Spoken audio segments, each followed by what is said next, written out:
Assalamu alaikum and welcome to Bone Math. Today we will explore the new concept of multiplicative inverse. Exercise 1.5 में ये concept use होगा। तो define करते हैं multiplicative inverse को।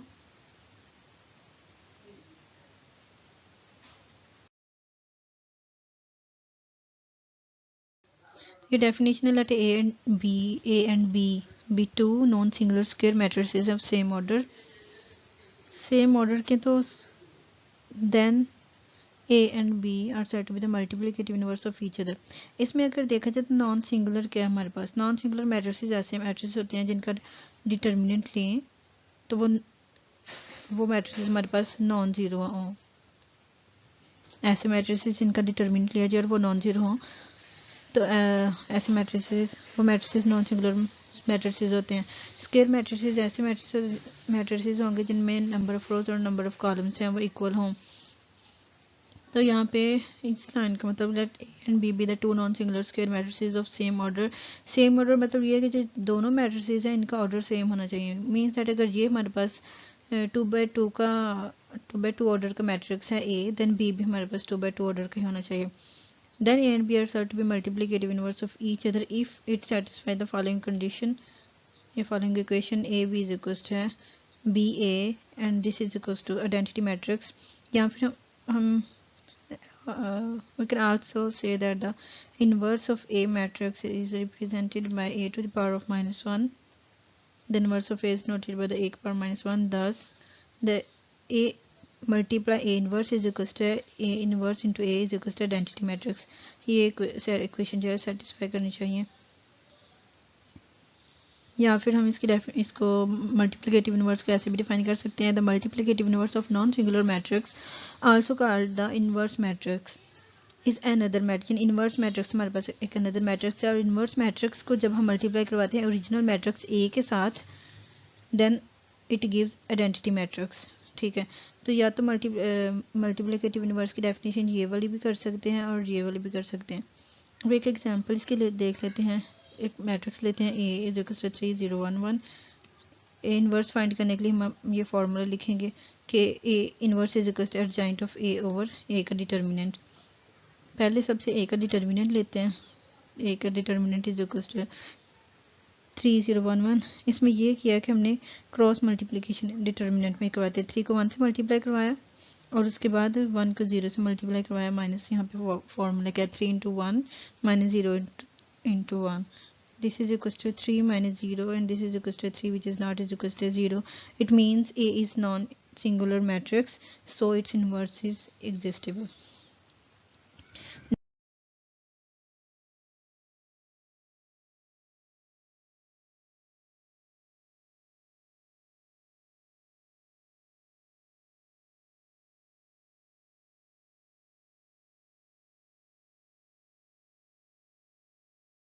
तो इसके लिए हमारे पास गिवन मैट्रिक्स ए है 3011। तो अर्जेंट फाइंड किया हमने यहाँ पे। अर्जेंट में ये किया हमने जस्ट ये जो वैल्यू थी इन दोनों को स्वैप कर दिया। ये यहाँ पे ए मैट्रिक्स में देखो तो 3 1 को स्वैप करके लिख दिया हमने 1 3 और जो ऑफ डायगोनल एलिमेंट्स हैं 0 और 1 इनके साइन चेंज कर दिए यानी माइनस लगा दिया। पॉजिटिव में थे फिर बाद में हमने इनके साइन चेंज कर दिया और इनके साथ नेगेटिव का साइन लगा दिया। अब ये अर्जेंट ऑफ ए की और ए के डिटर्मिनेंट की वैल्यू को ए इनवर्स के फॉर्मूले में पुट कर दिया तो ये टर्म बन जाएगी। इसको रीअरेंज करके लिख लेते हैं तो यूँ लिखा जाएगा 1/3 माइनस 0 0 ही हो जाएगा और -1/3 इंटू 1 यानी ए का हमने इन्वर्स यहाँ पे फाइंड कर लिया। अब वेरिफिकेशन करने के लिए कि ए का इन्वर्स जो है ये हमारे पास ए इन्वर्स की वैल्यू ठीक आई है, मतलब ये मैट्रिक्स हमारे पास राइट मैट्रिक्स है कि नहीं। इसको देखने के लिए हम जो ऊपर हमने इक्वेशन डेफिनेशन में लिखी थी कि A into A inverse is equal to हमारे पास आइडेंटिटी मैट्रिक्स आना चाहिए या फिर ए इन्वर्स इंटू ए से जब ए इन्वर्स को ए से मल्टीप्लाई करवाएं तो बी आइडेंटिटी मैट्रिक्स से आना चाहिए। यानी दोनों में से कुछ भी हम करवा के देख लेते हैं। वेरिफिकेशन करते हैं ए इंटू ए इन्वर्स को मल्टीप्लाई करवाते हैं। ठीक है, A into inverse is equal to a matrix यहाँ पे और ये हमारे पास ए इन्वर्स का मैट्रिक्स है। अब इन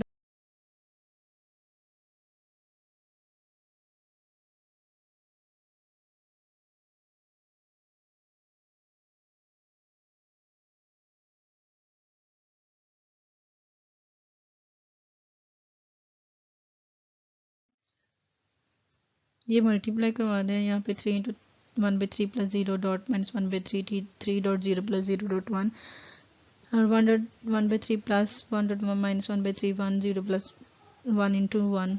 ठीक है, ये मल्टीप्लाई करके ये चीज़ आ गई। अगेन इसको सॉल्व करने से ये मैट्रिक्स हमारे पास आ जाता है 1 plus 0 0 plus 0 1/3 minus 1/3 and 0 plus 1 आ जाएगा। तो इसको सॉर्ट आउट करने से हमारे पास आइडेंटिटी मैट्रिक्स आ जाता है, यानी ए को और ए इनवर्स का प्रोडक्ट करवाएं तो हमारे पास आइडेंटिटी मैट्रिक्स ही आ जाता है। It means that A inverse हमारे पास जो है वो इनवर्स मैट्रिक्स है ए का। ठीक है, तो ये मल्टीप्लिकेटिव इनवर्स के लिए ये वाली डेफिनेशन जो हमने लिखी थी, ठीक है, तो उसकी एग्जांपल होगी ये वाली।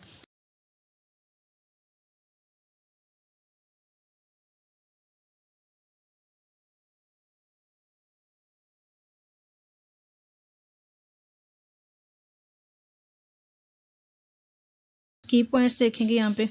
की पॉइंट्स में पहला क्वेश्चन है कि what does N inverse exist, when does N inverse exist.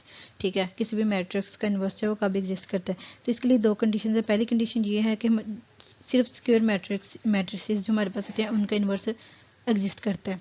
तो स्क्वायर मैट्रिसेस मैंने पहले भी बताया था, ऐसे मैट्रिसेस होते हैं जिनके नंबर ऑफ रोज और नंबर ऑफ कॉलम्स से इक्वल होते हैं। सेकंड कंडीशन ये है कि the determinant of the matrix must not be zero. ऐसे मैट्रिसेस जिनके डिटर्मिनेंट जो है वो नॉन जीरो हों तो वो ऐसे उन मैट्रिसेस का जो इन्वर्स है वो भी एग्जिस्ट करता है। जिस तरह से हमने पीछे एग्जांपल ली थी,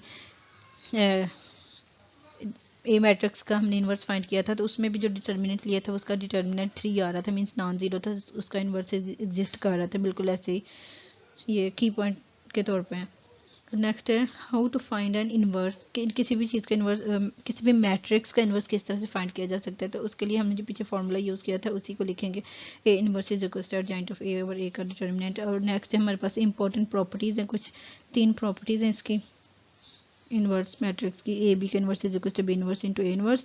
नेक्स्ट हमारे पास ए ट्रांसपोज का inverse is equal to A inverse whole का transpose. And third property A inverse whole का inverse is equal to A. ये तीनों प्रॉपर्टीज़ हैं। ठीक है, तो ये वाली दोनों आप खुद सॉल्व करेंगे एज एक्सरसाइज के तौर पे। ठीक है, और जो लास्ट वाली है ना इसको मैं कर देती हूँ। ठीक है, इसको भी मैं यहाँ पे सॉल्व करवा देती हूँ।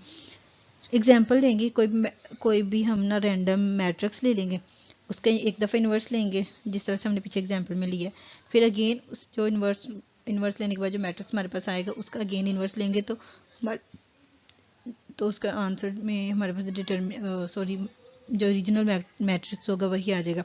तो पीछे जो हमने एग्जांपल की थी वो हमने लिया था मैट्रिक्स ए, उसी को लेकर चलते हैं। वहाँ से एक दफ़ा तो हमने इन्वर्स पीछे फाइंड कर लिया, एक दफ़ा यहाँ पे फाइंड कर लेंगे तो ये थर्ड वाली प्रॉपर्टी है, ये प्रूफ हो जाएगी।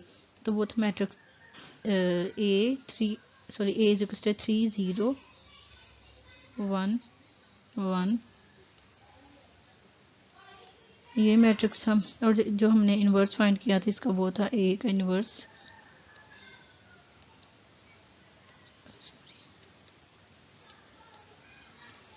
इन्वर्स मैट्रिक्स में था हमारे पास 1/3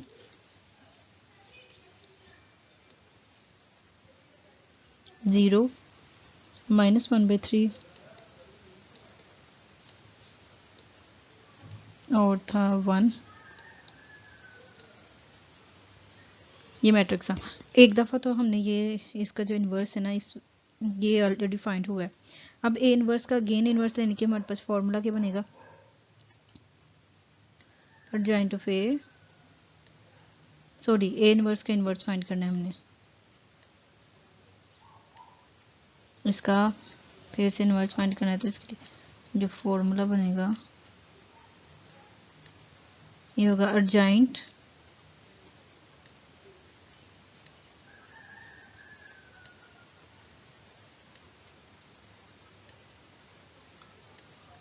of A inverse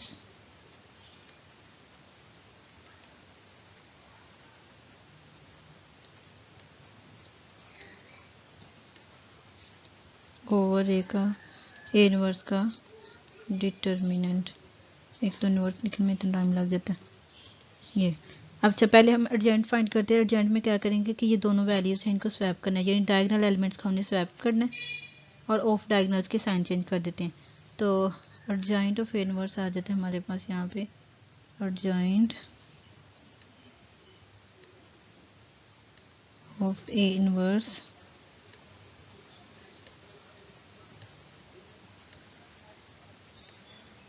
this is equals to, क्या स्वैप करने से आ जाएगा, यहाँ पे 1, यहाँ पे 0 ही रहेगा, और ऑफ डायगोनल एंट्रीज का जब साइन चेंज करेंगे तो यहाँ पे 1/3 साइन चेंज करके प्लस हो जाएगा, और यहाँ पे आ जाएगा 1/3। ये और जॉइंट आ गया। और इस मैट्रिक्स का अब हम डिटर्मिनेंट फाइंड करेंगे, तो डिटर्मिनेंट में हमारे पास आ जाएगा ये ए वर्स का डिटर्मिनेंट होगा